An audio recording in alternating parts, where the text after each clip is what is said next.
অনেক সুন্দর একটি গল্প যদি ভালো লেগে থাকে দয়া করে চ্যানেলটাকে সাবস্ক্রাইব করবেন। আমার না আজ ফিরতে বেশ রাত হবে পায়েল। ওই যে সুদীপদ্দা আমাদের অফিসের সিনিয়র, ওনার মেয়ের আজ 1 বছর জন্মদিন। ওখানেই যাব, সব বন্ধুরা একসাথেই থাকবো। তাই ফিরতে কটা বাজবে ঠিক নেই। অফিস যাওয়ার আগে শ্রমিত আয়নার সামনে দাঁড়িয়ে চুল আঁটতে আঁটতে কথাটা বলল। পায়েল তখন খাটের উপর শ্রমিতের অফিসের ব্যাগটা গুছিয়ে রাখছিল। শ্রমিতের কথা শুনে ওর হাতটা থামল। একটু ইস্তদস্ত করে বলল, সুদীপদ্দা তো সেই দিন বাড়ি এসে আমাদের দুজনকেই যেতে বলেছিলেন। আমি তাহলে তৈরি হয়ে থাকবো। শ্রমিত চিরুনিটা ড্রেসিং টেবিলের ওপর রেখে পায়েলের দিকে ঘুরল। ওর চোখ মুখ একটা অস্থিরত্ব। পায়েলকে ওপর নিচ এক ঝলকায় দেখে নিয়ে একটু নিচে গলায় বলল, আরে তুমি ওখানে গিয়ে কি করবে বলো তো? অফিসের সব বড় বড় সাহেবরা আসবে, ওনাদের ঘরের মেয়েরা সব কীরকম মডার্ন, সারাক্ষণ ইংরেজিতে কথা বলে। তুমি তো ওসব বোঝো না, গিয়ে এক কোণে চুপচাপ বসে থাকবে। তার চেয়ে বরং তুমি বাড়িতেই থাকো। মা বাবারও শরীরটা ইদানিং ভালো যাচ্ছে না, কখন কি হবে বলা যায় না। তার চেয়েও তুমি বাড়িতেই থাকো। পায়েলের হাত থেকে সুমিতের ওয়েটেরটা বোতলটা প্রায় পড়েই যাচ্ছিল। ও কোনো মতে সেটাকে ব্যাগের ভেতর ঢুকিয়ে দিল। এই প্রথম নয়, গত 3 বছরে এরকম বহুবার হয়েছে। সুমিতের বন্ধুদের আড্ডা হোক বা অফিসের কোনো অনুষ্ঠান, সব জায়গাতেই সুমিত ওকে এভাবে বাড়িতে রেখে যায়। প্রথম প্রথম পায়েলের ভাবতো সত্যি হয়তো সুমিত ওর অসুবিধা কোথাও ভাবছে, কিন্তু আস্তে আস্তে ও আসল সত্যিটা বুঝে গেছে। ও ইংরেজি বলতে পারে না, নামি দামি ব্র্যান্ডের পোশাক পরে কায়দা করতে পারে না। তাই সুমিত ওকে সবার সামনে নিয়ে যেতে লজ্জা পায়। সুমিতের চোখ ও বড্ড ব্যাকওয়ার্ড আর আনমাইন্ড। পায়েলের আরও কোনো তক্র করলো না, শুধু খাটের ওপর থেকে ব্যাগটা তুলে সুমিতের দিকে এগিয়ে দিয়ে বলল, তোমার ব্যাগ। সুমিত ব্যাগটা নিয়ে একবার পায়েলের মুখের দিকে তাকালো। পায়েলের মুখটা একদম শান্ত, সেখানে কোনো রাগ বা অভিমানের চিহ্ন নেই। সুমিত একটা অস্থির নিঃশ্বাস ফেলে বলল, তাহলে আমি বেরোচ্ছি, সাবধানে থেকো। রাত 11:30 নগদ। সুমিত যখন বাড়ি ফিরল, সারা বাড়ি নিঝুম। কলিং বেলের আওয়াজে পায়েল এসে দরজা খুলে দিল। সুমিত ঘরে ঢুকে জুতাটা খুলতে খুলতে বেশ চমকানো গলায় বলল, উফ, পার্টিটা যা দারুণ হলো না। সুপি পদ্মার ওয়াইফ কি সুন্দর করে সবার সাথে কথা বলছিল জানো? কি মাস্টার, তোমাকে যে নিয়ে যায়নি ভালোই করেছি। তুমি থাকলে এই রাত অবধি ওখানেই হাইচই সহ্য করতে পারতে না, বোর হতে। পায়েল দরজাটা নক করে সুমিতের পেছনে পেছনে ঘরে এলো। তারপর ধীর গলায় বলল, দরজাটা বন্ধ করো, লাইটটা নিভিয়ে দিও, আমি শুলাম। সুমিত একটু অবাক হলো। অন্য সময় ও কোনো পার্টি থেকে বাড়ি ফিরলে পায়েল হাজারটা প্রশ্ন করে, কী খেলে, কেমন মজা হলো, কে কী পড়লো। আজ ও একদম চুপচাপ বিছানায় গিয়ে দেওয়ালের দিকে মুখ করে শুয়ে পড়ল। সুমিত ভাবল হয়তো পায়েলের ঘুম পাচ্ছে, তাই আর মাথা ঘামালো না। কিন্তু পরের দিন সকাল থেকে সুমিত একটু অদ্ভুত তফাৎ খেয়াল করলো। রোজ সুমিত ঘুম থেকে ওঠার আগেই পায়েলের ওর চা খাওয়ার কাজ আর ধোয়া জামা কাপড় রেডি করে রাখে। আজ সুমিত ড্রয়িং রুমে গিয়ে দেখলো টেবিলের ওপর চা ঢাকা দেওয়া আছে ঠিকই, কিন্তু খাবারের কাগজটা ওখানে বাইরেই পড়ে। আর পায়েলের রান্নাঘরে মায়ের জন্য ওটসের খিচুড়ি বানাচ্ছে। সুমিত রান্নাঘরের দরজায় গিয়ে দাঁড়ালো। পায়েল আর কন্ট্রোলের প্যান্টেরটা কোথায় রেখেছে পাচ্ছে না তো। পায়েল কড়াই থেকে চোখ না তুলেই বলল, আলমারির ওপরে তাকাতেই গোছানো আছে, ভালো করে দেখো, পেয়ে যাবে। সুমিত একটু দমে গেল। অন্যদিন পায়েল নিজেই রান্না ফেলে ছুটে গিয়ে জামা কাপড় বের করে দিত। আজ ও নিজের জায়গা থেকে নড়লই না। সুমিত নিজেই গিয়ে পায়েল প্যান্টেরটা খুঁজে নিল।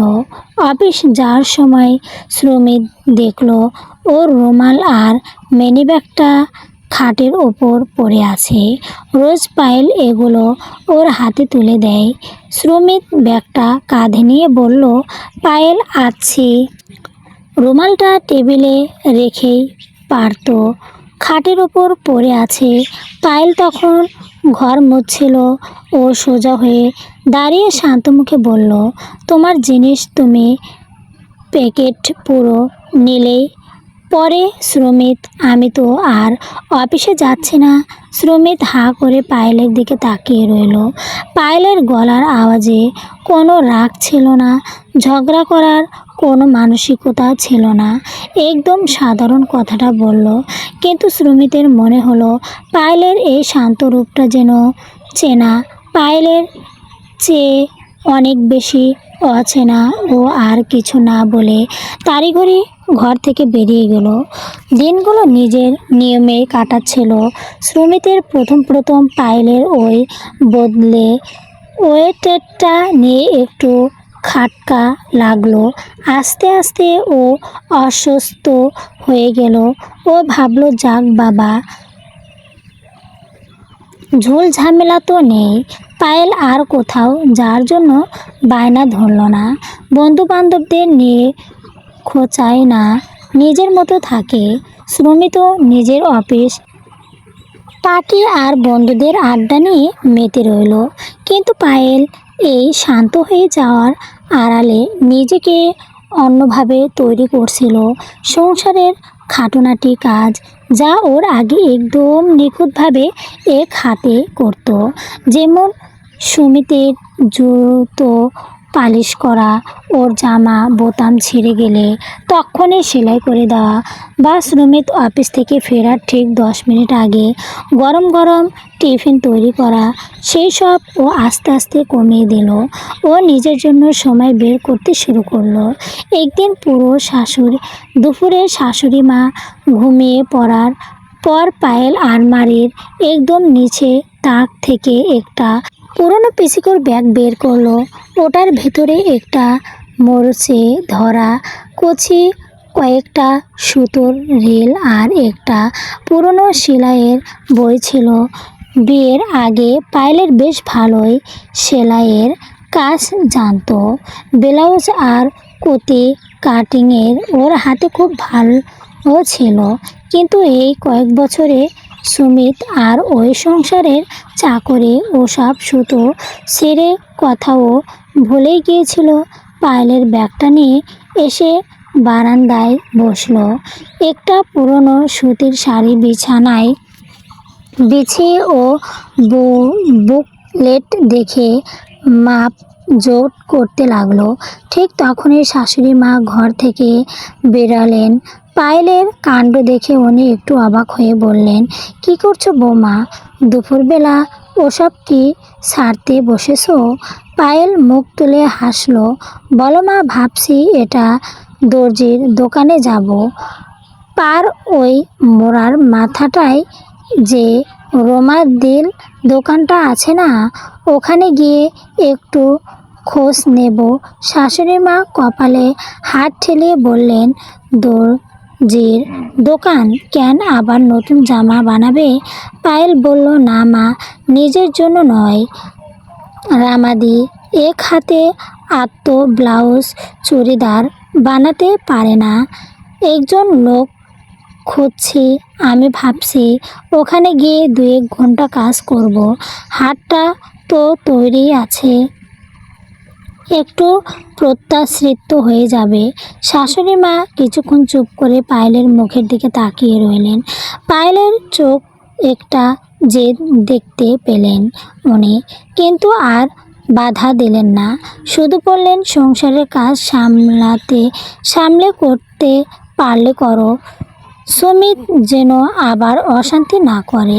পায়েল মনে মনে হাসলো। সুমিত অশান্তি করার মতো সময় কোথায়? ও তো নিজের দুনিয়াতেই ব্যস্ত।